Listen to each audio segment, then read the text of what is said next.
How to find the first use date of iPhone's battery.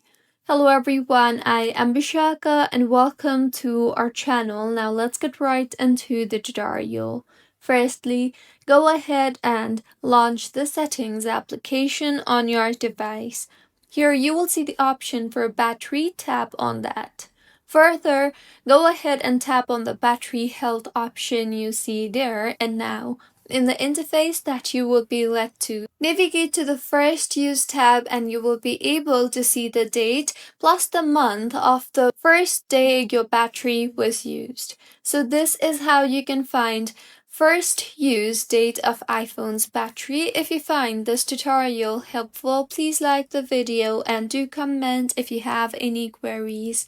Also, do subscribe to our channel for more helpful tutorials like this. See you on the next one.